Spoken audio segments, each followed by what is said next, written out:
There are 5 dimensions of manifestation. And listen to this. I'm going to show you how to move the hand of God. But please know these 5 dimensions so that when you move the hand of God, you will know how to apply it. As I'm here now, if I engage any of the things I will teach you now, and I sense the hand of God, I know what to do. I won't just be excited. The problem with the child, the spiritual babe, is that he enjoys spiritual things, but he can't apply them. And so when he prays, for example, and he's sweating, and he senses an anointing, he begins to misbehave and jump up and down. The adrenaline is too much. And he thinks the whole idea behind prayer is to dance around the altar. He doesn't know what he has generated, that nations depend on it. He doesn't know what he has generated, destinies depend on it. So he can generate it, but he doesn't know how to apply it. So I will show you 5 dimensions of the hand of God. So when I start teaching you how to move the hand of God, you will know the dimensions to apply them to. So the first dimension of the hand of God is that the hand of God provokes creativity. Anywhere the hand of God manifests, creation becomes possible. Psalm 95 verse 5. See the way the Bible puts it. The whole enterprise of creation is an expression of the hand of God. He said the sea is his, and he made it, and his hand formed the dry ground.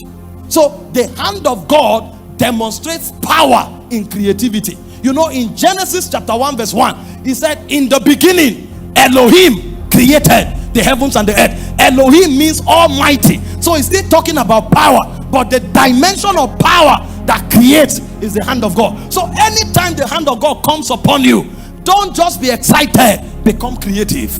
That is where your business ideas come from. That is where dominion comes from. A man can be in business and he's struggling. This business is not working. What you need is the hand of God. When the hand of God comes upon you, you will know which business to do, and you will know how to market that business for it to prosper.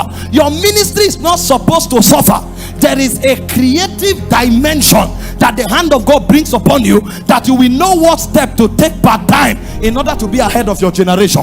This is the secret of men who get ahead of their generation. When the hand of God comes upon them, they begin to think at the frequency of God. You know what the Bible said? 1 Corinthians 2 from verse 12. It said, we have not received the spirit of this world. We have received the spirit of God, that we may know the things that are freely given to us by God. And it said, which things the Holy Ghost teaches, not with wisdom, not with words that human wisdom teaches, but with words that the Spirit teaches, comparing spiritual things with spiritual things. He said, for the natural man receiveth not the things of the Spirit of God, neither can he know them. The natural man can't know them, because there are certain realities that are at elevated realm. Only a man who is enabled can think from there. He said, but we have the mind of Christ. Every time the hand of God comes upon you, you begin to function at the frequency of Christ. And you know what the Bible said about Jesus? He said himself knew what he should do. He was never stranded. Himself knew what to do. And when he said knew what to do, it's not human strategy, it's supernatural strategy. In John chapter 6 from verse 11, they needed food.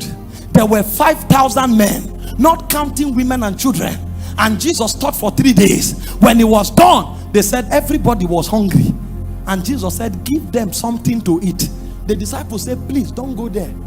Even 1 year's wages can't feed them. They were thinking at the level of men. They had not come up either. There's a realm where the mind of God works. And Jesus said, no, we are not talking wages here. Because as far as they are concerned, there are 2 things they know that produce money or food: sowing and reaping, or wages and salary. But Jesus was operating at a realm beyond both.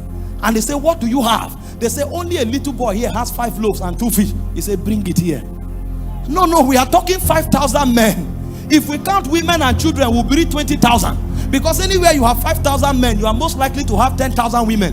And anywhere you have 10,000 women, you are most likely to have 15,000 children. So what we are talking about here is over 20,000 people. 5 loaves and 2 fish. What are you going to do with it? There is a creative dimension in God. And when he collected it, he went back to Zion. You know what 5 and 2 is? 7. That's perfection. You are counting fish, you are counting bread. I've entered perfection, and he lifted it. I thank you, oh Father. Take, give them. In perfection, nothing can go wrong. And as they were breaking it, the bread was multiplying. The bread was multiplying. The bread was multiplying. When they finished feeding the people, he said, gather every fragment, let nothing be wasted. When they gathered it, there are 12 baskets. You know what 12 is? Government. I brought the realm of heaven. Superior intelligence. I move from perfection into divine government. So what you need to feed this man, when you can't sow and reap, when you can't have salaries, bring government, bring heaven. That level of intelligence, only Jesus knows it. So when the hand of God comes upon you, you can think like God. You can think at his frequency. Jesus went to pray, and the Bible said at the third watch, every boat was gone. He needed to move, and he told the water something. Romans 8:19, the earnest expectation of creation waited for the manifestation of the sons of God. And sons of God are the deliverance of nature. Now I deliver you from bondage. Do what you can do. And the water said, I can carry men. And Jesus began to walk on the water, and began to walk on the water, and overtook those who were in the boat. And they saw him. He's a ghost. He said, no, it's I. I'm operating by the hand of God. I'm operating at a wisdom that you cannot study in Harvard. I'm operating at a wisdom that you cannot study in Oxford. See, there is a realm. There's a realm where the code of creation is kept. If you enter that realm, your business can fail. If you enter that realm, your marriage can fail. If you enter that realm, your ministry can fail. We are 2 years, sir. 2 years. We are 2 years. We are all over the world. It takes a wisdom, and it's the hand of God. It's not because we have strategists, but he tells us what to do. And when we do it, it outstands our generation. It's the hand of God. You are not defeated. You don't just know how to mobilize the hand of God. See, as you leave this conference, the hand of God will come upon you. You will know what your teachers don't know.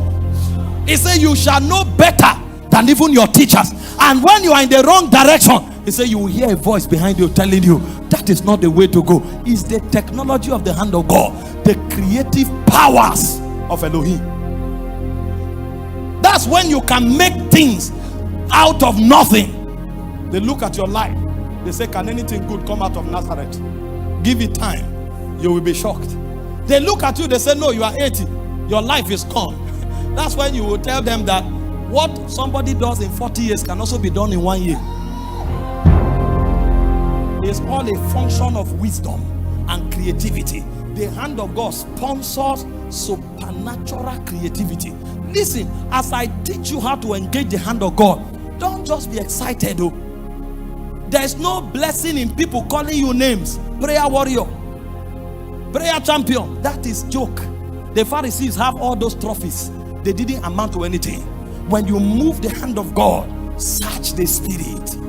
Search it. It says, ask, you will receive. Seek, you will find. Knock, the door shall be open to you. You know what that means? You ask for what you know. But when you start seeking, it means you have gone beyond what you know. You are now looking for what has not been. And there are virgin dimensions in God that no man knows. When the hand of God came upon Moses, Moses will stretch his rod in a direction, and the whole Nile will turn to blood. What knowledge is that? All of those knowledge are secrets in God, kept for our glory. It said these things are hidden for your glory. 1 Corinthians 2:6-8. These things are hidden. And Deuteronomy 29:29 said the secret of God put it for me, let me get it quickly. Deuteronomy 29:29. Help me fast. I'm beginning to sense some movement. Deuteronomy 29:29. The secret things belong to the Lord our God. He said, but the things that are revealed, they belong to us and to our children forever. It's the hand of God that reveals them, because therein lies creativity, even in the order of the Christ. The second dimension, sit down for a moment. The second dimension of the hand of God is supernatural speed. 1 Kings 18:46. And the hand of God was upon Elijah, and he outran the chariots of Ahab, even unto Jezreel. See, when we are talking the power of God, we are not just talking feelings. We are talking power that creates supernatural changes. You know what that means?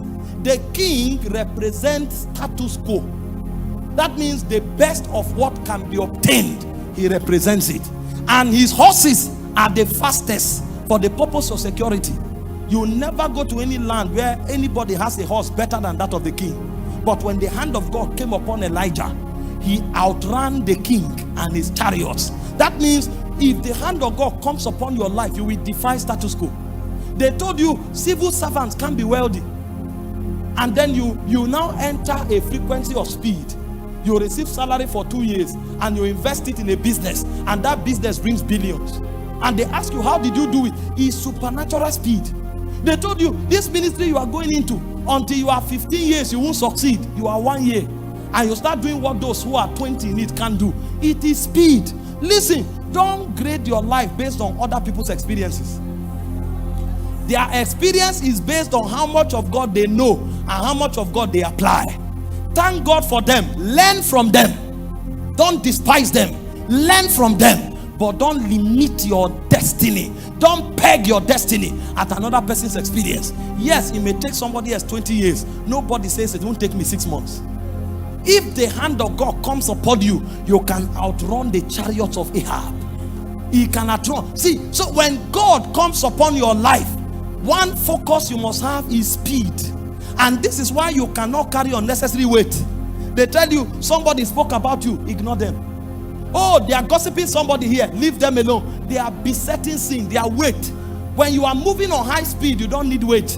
Go and look at the athletes. They wear very tight wears because weight is not a friend of one who moves at high speed.